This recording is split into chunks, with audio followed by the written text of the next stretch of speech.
Kaya magandang umaga sa ating lahat ng mga ginigili kong mga kapatid na narito at sa ating mga taga-subaybay.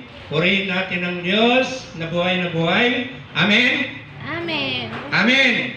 Amen. Amen. Okay, pagpatuloy na natin. Ang paksa natin ngayong umaga, hindi nasusukat sa dami ng kaanib o membro ang isang grupo para makamit ang buhay na walang hanggan. So,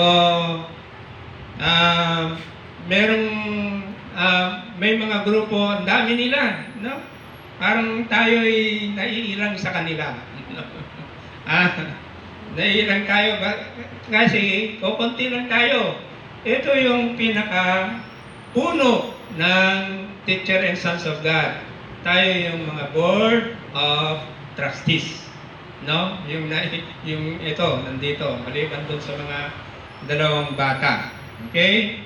So, wag tayong yung madismaya o mawalan ng loob na konti naman kami. Ganun na. So, sinasabi nila, yung ibang grupo, ang dami namin, konti lang kayo. Titignan natin, pagpatuloy natin. Sa Mateo 7:13-14, ang sabi ng ating Panginoong Jesucristo, pumasok kayo sa makipot na pintuan. No? Kaya nga kukunti tayo dahil makipot yung pintuan na pinapasokan natin. No? Sapagkat maluwang ang pintuan at malapad ang daang papunta sa kapahamakan. Kaya nga, maraming taong napapahamak. Pero ilan lamang yung pumapasok sa pintuan ng karunungan at biyaya ng Diyos o ng kaharian ng Diyos. At ito ang dinaraanan ng marami. So marami silang napupunta doon. Kaya wag nating tularan yung mga ganon. Ngunit makipot ang pintuan at makitid ang daang papunta sa buhay. Ano yung buhay? Buhay na walang hanggan. At kakonti ang nakakatagpo niyon. Kaya may mga grupo nagyayabang, ang dami na namin. Pero ang sabi ni Kristo Jesus, kukunti lang. No? So hindi nasusukat sa dami ng grupo para ikaw ay makamit mo yung buhay na walang hanggan. Kundi ang sabi ni Kristo Jesus, kukunti lang ang makakatagpo ng buhay na walang hanggan. Okay? So, wag tayong mawalan ng loob o madismaya tayo dahil kukunti tayo. No? Kundi, dapat tayo magpasalamat sa Diyos sapagkat sabi ni Kristo, iilan lang ang makakatagpo ng buhay. Okay? Pagpatuloy natin sa John 6:63. So, ang pinag-uusapan natin yung buhay. No? So, ano ba yung magbibigay sa atin ng buhay? Ang Espiritu ang nagbibigay buhay. Hindi ito magagawa ng laman.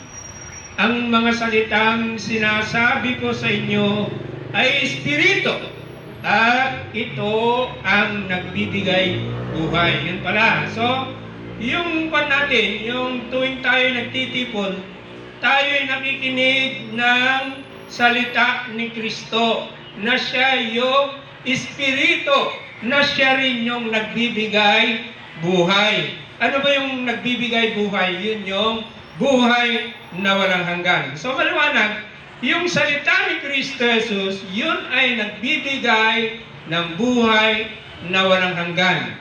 Kaya nga, sinasabi niya doon, makipot ang pintuan. Ibig sabihin, mahirap sumunod sa salita ni Kristo Jesus. Okay?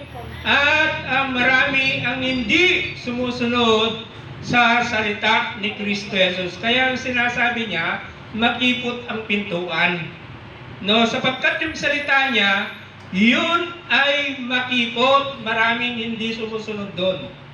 Sapagkat kapag ito ay sinunod mo o tinupad mo yung kanyang salita, ito yung nagbibigay buhay na walang hanggan. Kaya iilan lamang ang makakatagpo nun. Okay? So, pagpatuloy natin sa James chapter 1 verse 22. Mamuhay kayo ayon sa salita ng Diyos.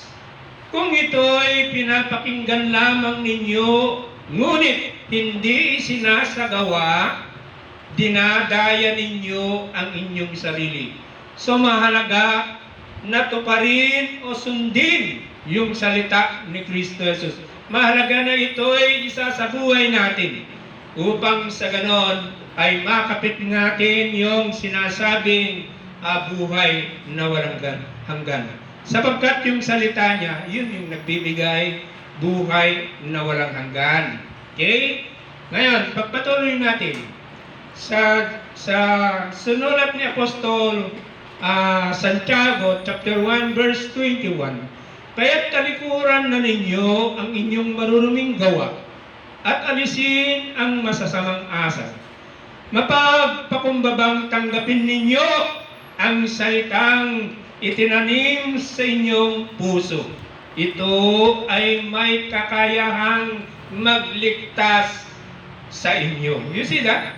So yung salita ni Kristo Jesus, kung ito ay tinatanggap natin at nilalagay natin sa ating puso, mga kapatid, ito ay makapagliligtas sa atin. Kapag tayo ay ligtas na, mga kapatid, ay meron tayong karapatan na makamit yung buhay na walang hanggan. Okay, pagpatuloy natin. Sabi niya ni Apostol Pablo sa isinulat niya sa unang Korinto, chapter 15, verse 2. Sabi niya, naliligtas kayo sa pamamagitan nito. Ano yung naliligtas? Sabi ng Apostol Santiago, yung salita ay may kakayahang makapagligtas sa atin. No? So, sabi ni Apostol Pablo, naliligtas kayo sa pamamagitan nito, yung salita. Kung matatag ninyong pinanghahawakan ang salitang ipinapangaral ko sa inyo. So, yung salitang pinapangaral ni Apostol Pablo ay siya rin yung salitang ipinangaral ng ating Panginoong Jesucristo. Siya rin yung kanyang utos na pag matatag natin pinanghahawakan, ibig sabihin, kung isinasabuhay natin yung salita ni Kristo Jesus, no, ito yung makapagliligtas sa atin. Pagpatuloy natin, maliban na lamang kung walang kabuluhan ang iyong pagsampalataya. You see that? Walang kabuluhan yung pagsampalataya natin kay Kristo Jesus kung hindi tayo nabubuhay sa kanyang salita. Sapagkat yung kanyang salita, yun yung nagbibigay ng buhay na walang hanggan sa atin at ng kaligtasan. Kaya nga, sabi ni Apostol Pablo, maliban na lamang kung walang kabuluhan ang inyong pagsampalataya. Amen? Amen. Okay, sana naintindihan natin yon.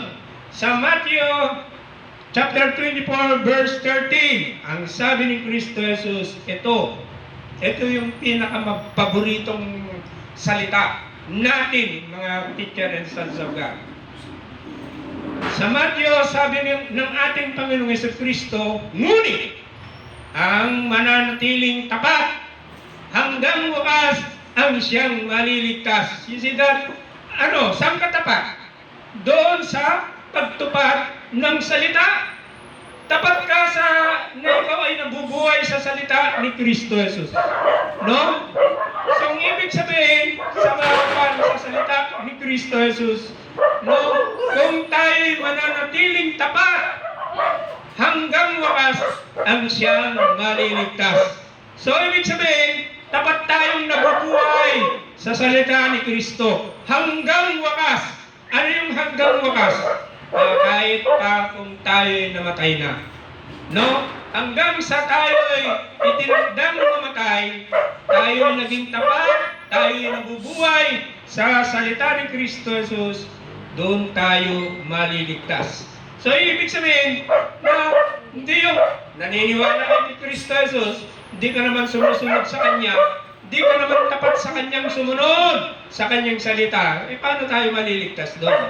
Ulitin natin na yung Kanyang salita. Sa Mateo 24:13, ngunit ang mananatiling tapat hanggang wakas ang siyang maliligtas. Amen? Amen. Sana naunawaan natin ito. Ito ay batayan natin upang makamit natin yung kaligtasan at buhay na walang hanggan. Amen? Amen. Amen. And God bless us all. Amen. Amen. Amen.